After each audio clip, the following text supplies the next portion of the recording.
வரே வரே வா முடிச்சு விட்டாப்ல அண்ணன். நம்ம எதிர்பார்த்த அந்த கண்டென்ட் நான் தான் சொன்னேன்ல, சாட்டர்டேக்கான எபிசோடு கண்டிப்பா ஃபயரா இருக்க போகுது. அந்த அளவுக்கு வீட்டுக்குள்ள கண்டென்ட் கொடுத்து வச்சிருக்காங்க. அதாவது அந்த டாப் 8% யாருமே கண்டென்ட் கொடுக்கல. டாப் 8% எல்லாம் அமைதியா சுத்திட்டு இருந்தாங்க. அந்த டாப் 8% வச்சு வீட்டுக்குள்ள கண்டென்ட் கொடுக்க ட்ரை பண்ண வீட்டுக்குள்ள வந்து அந்த பழைய போட்டியாளர்கள் பயங்கரமா மாட்டிக்கிட்டாங்க அப்படிங்கறதா உண்மை. ஓகேவா?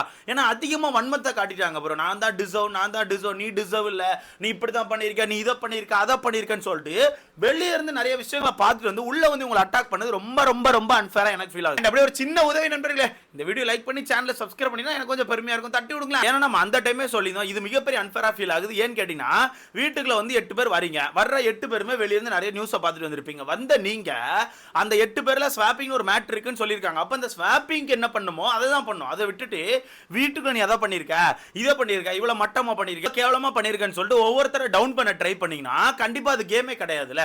அது மிகப்பெரிய அன்ஃபேர். இப்போ வீட்டுக்குள்ள இருக்க அந்த 8 பேருக்கும் வெளி உலகம் தெரியவே தெரியாது. அவுட் சைட்ல என்னென்ன நியூஸ் இருக்குன்னு தெரியாது. சோ அவுட் சைட்ல இருந்து வர யார் ஒருத்தரா இருந்தாலும் சரி, அவங்க கிட்ட போயிட்டு ஒரு நியூஸை சொன்னீங்கன்னா உடனே நம்ப தான் செய்வாங்க. உடனே ஐயோ இப்படி போதா, அப்ப நான் ரொம்ப கெட்ட பேர்ல இருக்கேன்னு சொல்லிட்டு பயங்கரமா யோசிக்க தான் செய்வாங்க. 100 நாட்கள் அந்த வீட்டுக்குள்ள இருக்காங்க. வெளி உலகம் என்ன மாதிரி போயிட்டு இருக்கு, சோசியல் மீடியால நம்மள எப்படி பார்த்துட்டு இருக்காங்க அப்படிங்கிற எந்த ஒரு விஷயமும் தெரியாம வீட்டுக்குள்ள உட்கார்ந்துருக்காங்க. அப்படி இருக்கும்போது நீங்க உள்ள போய் காட்டின வன்மங்கள்லாம் இருக்கிறதுல மோசமான விஷயம். ஒரு சில பேர் சொல்லி ஆகணும். சுனிதா, வர்ஷினி, சாச்சனா, ஃபேட்மேன் இவங்க எல்லாம் காட்டின வன்மம் இருக்கு தெரியுமா, வேற லெவல். அப்படியே வன்மம் டு த பீக். இதெல்லாம் ஒரு சில பேர் ஜெலஸ்னே சொல்லலாம். பொறாம அப்படி காது மூக்குன்னு கொட்டுது. அந்த அளவுக்கு பொறாமையை கொட்டி தீர்த்திருக்காங்க. அதை தான் சேதனை வச்சு செய்யறாப்ல. சேதனை வந்து தரமான ஒரு என்ட்ரி கொடுக்கறாப்ல. குடுத்தன சேதனை ஃபேஸா பார்க்க ஒரு மாதிரி ரக்கட் மோட்ல இருக்காப்ல. எனக்கு என்னமோ அடி உரிக்க போறாப்லன்னு தான் தோணுது. சேதனை சொல்றது என்னன்னா, இந்த பிக் பாஸ் அப்படிங்கிறது வந்து ஒரு பிரயாணம். எப்படி இந்த பிக் பாஸ் ஷோ அப்படிங்கிறது ஒரு பிரயாணம். இந்த ஷோ வந்து ஒரு உங்க லைஃப்ல ஒரு பார்க் மாதிரி தான் வச்சுக்கணும். இந்த லைஃபே இந்த ஷோன்னு வச்சுக்க கூடாது. இந்த ஷோக்கு வந்திருக்கியா, இந்த ஷோவை நீ கடந்து போவ, கடந்து போய் வெளி உலகத்துல இன்னொரு வாழ்க்கை இருக்கு, அதுதான் உனக்கான வாழ்க்கை. இந்த ஷோவே உன்னோட வாழ்க்கை நினைச்சு ஒரு சில விஷயங்கள் பண்றீங்க தெரியுமா, அதுதான் மிகப்பெரிய தப்பு. அப்புறம் அண்ணன் என்ன சொல்றாங்கன்னா, வெளியே போன எல்லாரும் உள்ள வந்துட்டு தகுதியான ஆட்கள் நாங்க வெளியே போயிட்டோம், தகுதியே இல்லாத ஆட்கள் நீங்க எல்லாம் உள்ள உட்கார்ந்து இருக்கீங்க அப்படி மாதிரி சொல்றாங்க. இது மிகப்பெரிய வன்மம் தானே நண்பர்களே, நீங்களே சொல்லுங்க. அதாவது இவங்க எல்லாம் தகுதியான ஆட்களா, உள்ள இருக்கவங்க எல்லாம் தகுதியே இல்லாத ஆட்கள். நான் கேட்கிறேன், நீங்க தகுதியான ஆள், மக்களுக்கு பயங்கரமான கண்டென்ட் கொடுத்துருக்கீங்கன்னா ஏன் மக்கள் உங்களை எவிக்ட் பண்ண போறாங்க? ஏன் உங்களுக்கு மக்கள் ஓட்டுகள் போடல? அதாவது எல்லா கண்டென்ட்டும் மக்கள் ரசிக்க போறது இல்ல. இந்த பிக் பாஸை பொறுத்தவரைக்கும் நீங்க கொடுக்குற எல்லா கண்டென்ட் ரசிக்க மாட்டாங்க.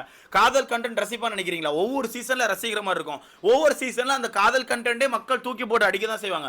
இந்த சீசன்ல சில சில காதல் கண்டென்ட் அங்க இங்க வரதா செஞ்சு, ஆனா மக்களுக்கு அது பிடிச்சான்னு கேட்டீங்கன்னா வாய்ப்புகளே கிடையாது. நீங்க நைட் உட்கார்ந்து பேச செஞ்சீங்க, நீங்க நைட் உட்கார்ந்து காதல் கண்டென்ட் டிஃபரெண்டா கொடுக்க தான் செஞ்சீங்க. ஆனா அந்த கண்டென்ட் ஏன் மக்களுக்கு பிடிக்கல? அதான் சொல்றேன், மக்களுக்கு பிடிக்கிற மாதிரி கண்டென்ட் ஒரு சில கண்டென்ட் இருக்கு. அந்த கண்டென்ட் மட்டும் தான் மக்கள் பார்ப்பாங்க. ஓகேவா? அந்த வகையில மக்களுக்கு அந்த கண்டென்ட் பிடிக்கல. இப்போ ரெண்டாவது சண்டை பயங்கரமா போடதான் செஞ்சீங்க.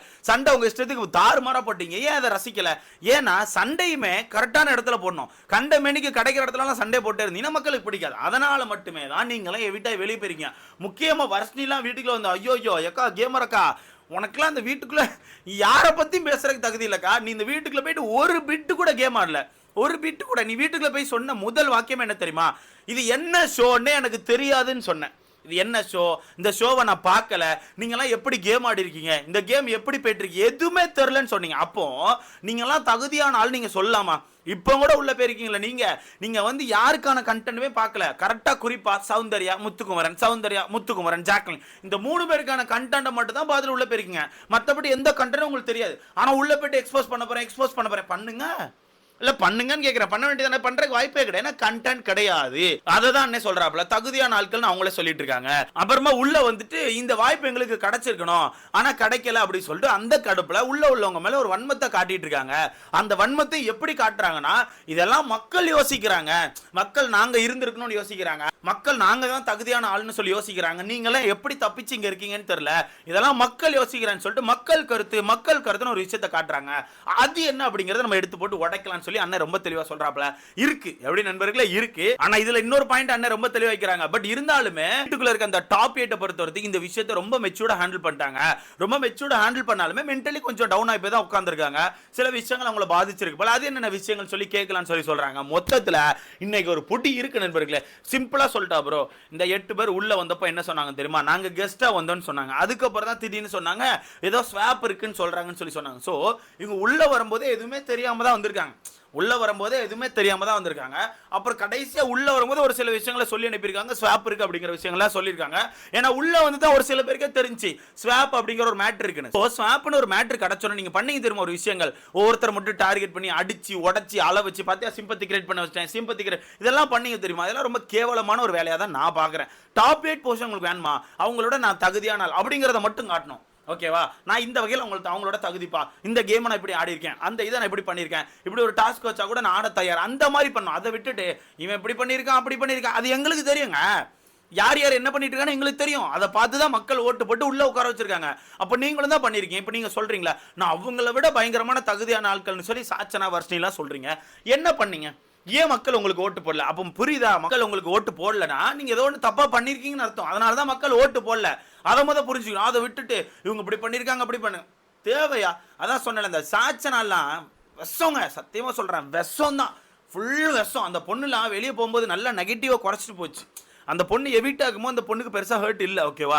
அந்த ஹர்ட் கம்மியாக தான் இருந்துச்சு. அந்த ஹர்ட் கம்மியாக இருக்குமோ அந்த பொண்ணு வெளியே போயிட்டா. நல்ல வேலை ரிட்டன் அந்த பொண்ணு உள்ளே வந்துட்டா. உள்ளே வந்து ரிட்டன் நிறைய ஹர்ட் வாங்கிட்டு வீட்டை விட்டு வெளியே போக போறா அப்படிங்கிறதா உண்மை. பயங்கரமாக வாங்கிட்டு இருக்கா, வெறி கொண்டு வாங்கிட்டு இருக்கா. ஆனால் என்ன வரப்போகிற அந்த ஒரு வாரம் இருக்குல்ல, அந்த ஒரு வாரம் மேபி எல்லாத்தையும் மாற்றுறதுக்கான வாய்ப்பு இருக்கு. அந்த ஒரு வாரம் ஃபன்னாக போனா அப்புறம் திருப்பி வெளியே இருந்து உள்ள வராங்களே அவங்க ரிட்டன் நாங்களும் அப்படித்தான், நாங்கள் தான் டிசர்வ் ஆன பர்சன், நீங்களாம் இப்படி அப்படின்னு சொல்லி உடைக்க ட்ரை பண்ணாங்கன்னா கண்டிப்பாக கடைசி நாட்களில் ரொம்ப மட்டமான நெகட்டிவ் வாங்கிட்டு போவாங்க. அப்புறம் நீங்களே உள்ள வந்து ஒரு சில வேலைகளை பார்த்து நெகட்டிவ் வாங்கிட்டு அப்புறம் வெளியே பார்த்தா எல்லாருக்கும் நெகட்டிவ் பிஆர் இருக்கு அப்படின்னு சொல்லுவீங்க. அது எதுக்கு? உள்ள போனோமா, நமக்கு நான் என்ன கேம் வருமோ அந்த கேம் ஆடணும். அதை விட்டு இன்னொருத்தனை டவுன் பண்ண பார்த்தீங்கன்னா அவங்களுக்குன்னு ஒரு ஃபேண்டம் இருக்க தான் செய்வாங்க. அந்த ஃபேண்டம் கொஸ்டின் பண்ண தான் செய்வாங்க.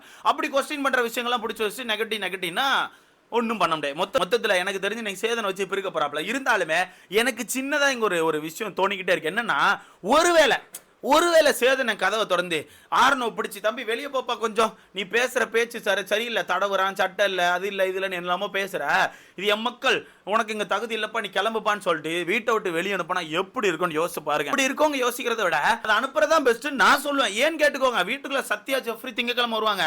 2 பேரை பத்தியும் ரொம்ப மோசமா பேசியிருக்கான். 2 பேரும் உள்ள வந்த நேருக்கு சட்டை கிட்டே பிடிச்சி என்னடா ஓவரா பேசிட்டு இருக்கேன்னு சொல்லி கேட்டு சண்டை கிட்டே போட்டாங்கன்னா ஃபினாலே வீக் மாதிரி இருக்காது. அதனால இவனை வெளியே அனுப்புறதா நல்லதுன்னு எனக்கு தோணுது. ஏன்னா ரொம்ப ஓவரா பேசுறான், தடவுறான், உரசுறான், அதெல்லாம் தேவையில்லாத வார்த்தைகள். கண்டிப்பா அஞ்சிதாவே வந்து கேள்வி கேட்பா. அஞ்சிதா வீட்டுக்கு வந்து கேள்வி கேட்பா, ஏய் நான் பெரிய இது மாதிரி பேசிட்டு இருக்கேன், ஏன்னா தடவரா உரசரா, நீ பாத்தியாடா தடவரா உரசன நீ பாத்தியான்னு சொல்லிட்டு அஞ்சிதாவே கேள்வி கேட்கறதுக்கான வாய்ப்புகள் அதிகமா இருக்கு. ஸோ ஒன்னு அஞ்சிதா கேள்வி கேட்டு செருப்படி கொடுக்கறதுக்கான வாய்ப்பு இருக்கு. இல்லையா அப்படியே ஆர்னோ உள்ள வச்சிருந்தா ஜெஃப்ரி சத்யா இவங்க 2 பேரும் வந்து சண்டை போட வாய்ப்பு இருக்கு. அப்படி இல்லையா இன்னைக்கு இந்த வீட்டை விட்டு வெளியே அனுப்புறது ரொம்ப நல்லது எனக்கு தோணுது. ஸோ இதை பத்தி உங்களுக்கான கருத்துன்னு சொல்லி மறக்காம கமெண்ட்ல போடுங்க. இருக்கு முக்கியமா அந்த வர்ஷினி, சாச்சனா, சுரிதா இவங்கெல்லாம் வச்சு செஞ்சு விடுங்க ப்ரோ. நேற்றெல்லாம் பேசுகிற ஒரு வார்த்தையெல்லாம் கேட்கும்போது நமக்கு ஒரு மாதிரி காண்டாகுது. கூட்டணி போட்டு உள்ள வந்திருக்காங்களா கூட்டணி. இதை பற்றி உங்களுக்கான கருத்துன்னு சொல்லி மறக்காம கமெண்ட்ல போடுங்க. அடுத்த பார்க்கலாம்.